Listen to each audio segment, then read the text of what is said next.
Okay, we're going to get started with Sean Manaea and Pete Alonso. Again, we have microphones on both sides, so please just raise your hand and wait for the microphone. And who wants to start? Start down here with Mike. Sean, there's been some, I don't know if you know, there's been some high-scoring games played here in the past London series. Just kind of what have you heard about trying to pitch in this park? I mean, not too much. I mean, I have seen the games on TV, and yeah, it kind of looks like the balls fly, but I don't know, not treating it like anything other than regular games. So just gotta make pitches at the end of the day. And also, what was yesterday like for you? Did you get to do anything different, exciting? Yeah, I mean, just got to walk around town for a little bit, and then we had a team dinner last night, and it was really really cool. Got to see some of the city driving through it, and yeah, definitely a beautiful city. So it was really cool.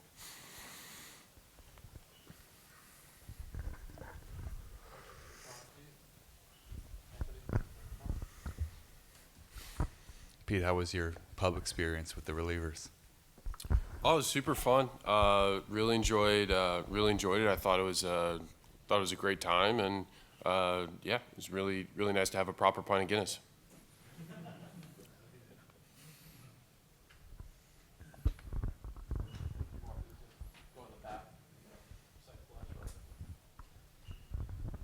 Hi fellas, I saw that you guys in the team were trying out loads of English snacks. Do you have any particular favourites? Not off the top of my head. Sorry, that's really loud.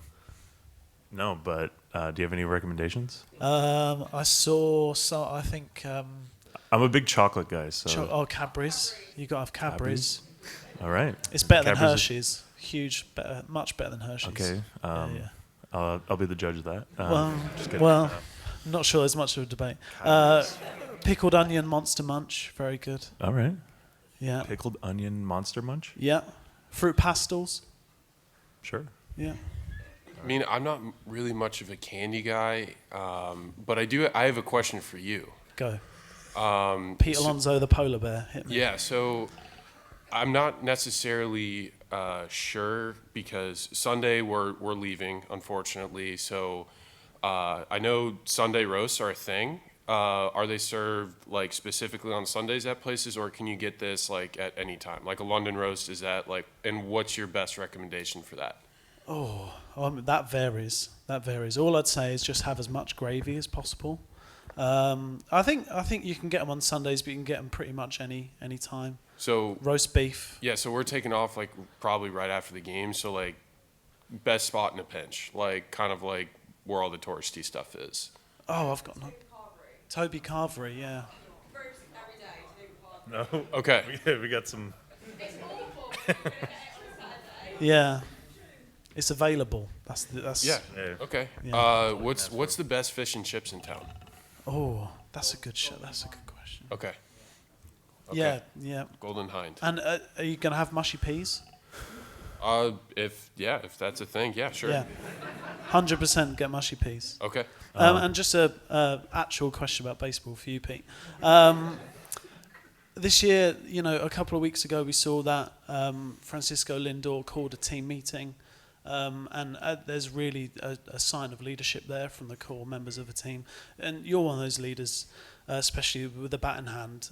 This year, having come from a rookie all the way through to the position that you're in now, how do you process that? How do you work through that as being one of the leaders of the team now? I mean, it's really happened fast. I mean, it's happened. I mean, this is my 6th year. It seems like blink of an eye as just first couple days, weeks, months in the big leagues. But now, almost 6 years later, sitting here, and it's pretty. I mean, it's been a wonderful journey, and it's. I think for me, I just pride myself in consistency, being the same guy every day, taking. Obviously taking my work, pride in my work very seriously. I want to be able to impact others in a positive way, whether that be picking a teammate up or just being normal, not having any sort of not being anyone other than myself. I pride myself in being me every day and showing up and just providing consistency. In baseball, it's a up and down sport, but for me, I pride myself on posting up, playing every day, and being as consistent as I possibly can be.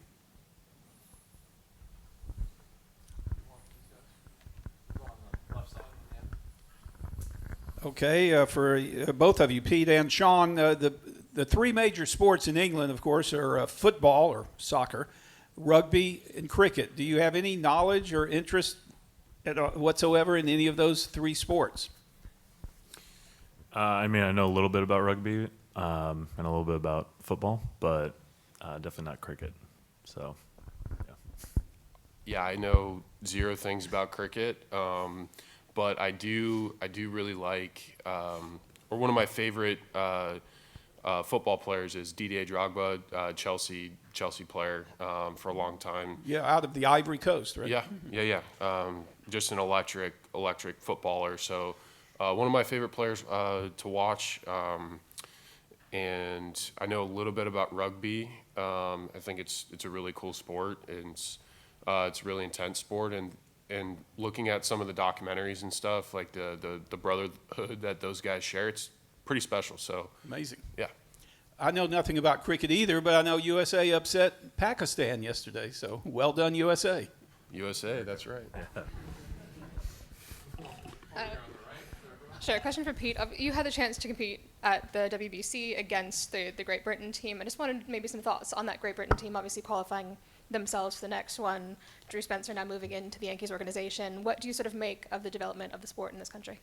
I mean, it's really awesome to see kind of like the journey that they've had to get where they're at in qualifying. I know baseball and cricket share very similarities, and I think being able to grow the sport over here, it would definitely, hopefully it's sparking a lot of interest in some young kids, and hopefully, like, I know this initiative inspires some kids and programs for the youth, and hopefully there's fields for kids that want to get into it. I mean, baseball is such a great sport, and I feel like, cricket and baseball, like, if you have similar interest in both, and having that available here could be really cool, especially inspiring the youth.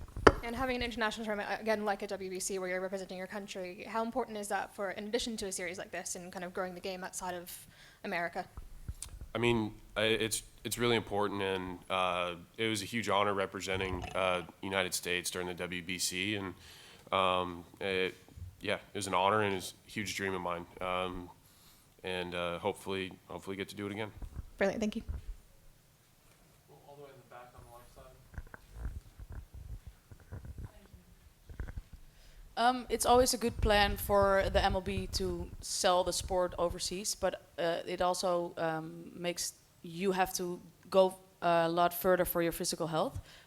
Do you feel like it's a good thing for you as players, or would you rather maybe not do it? I'm all for it. I love traveling, being tired and, the grind of it all is, all part of the process. And, any way to expand the game, grow the game, I think is, healthy for it. And, coming to places like London, or last year I went to Mexico City, like being able to play baseball in a different country, city is so cool and special to me. So for me, I'm all for it, even though it is, a little hard at times, but definitely worth it. Yeah, I'm stoked to be here. It's such a unique experience, and I think I'm really stoked to do it. I was really excited when it came out on the schedule, when I saw that we were going to be here. So this is definitely a bucket list thing, and I mean, jet lag's a choice. I mean, we're here, and the time's the time, and I think for us, thankfully we had 2 off days, so I think we'll all be ready to go by the time the weekend comes around. Similarly, but just in a micro sense, how has it gone logistically, practically, with the time change and sleeping and adjusting to things like that? I think, about as good as it can be. The Mets have done a good job of providing information on, what to do to beat jet lag. So yesterday was kind of a little hard just because I think everybody wanted to sleep, but we all knew it was better to just stay up and do something for a few hours and then be able to go to sleep at night. So with that being said, I think the Mets have done a really good job with just providing information for us to perform over the weekend. Yeah, I'd say the team's done a great job providing some insight on how to tackle this, and ultimately what it boils down to is just catching up to the time, and I think everyone did follow the protocol. So like I said, by the time the weekend rolls around, Saturday, Sunday, we'll be ready to go. Hey guys, your rivalry against the Phillies takes place at a similar time to England's rivalry against the hated Australians in the T20 World Cup. So what message would you give to English bat and ball fans and steer them away from that horrible, horrible matchup, England-Australia, and tune into you guys? I don't know. Do you? You can always record that one and watch our game. Yeah, just do that.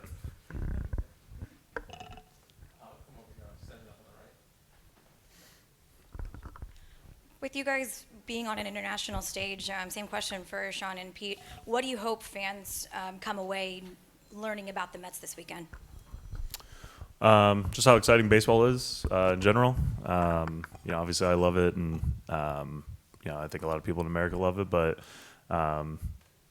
growing the sport in different countries, I think, is such a cool opportunity. And these games can get wild at times, but it's all part of it. And especially when you got two rivals, like the Mets and Phillies, I think it's sets the stage for some epic times, and no better place to do it than on a international stage. Take one last one down here in the front.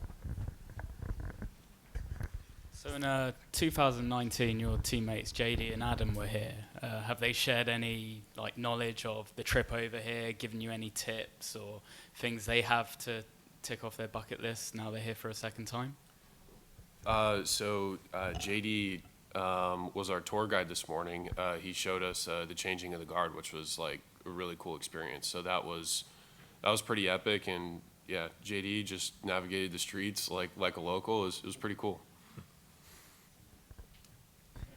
JD told us to pretty much stay up the whole time the first night. So I took that to heart, and here we are. So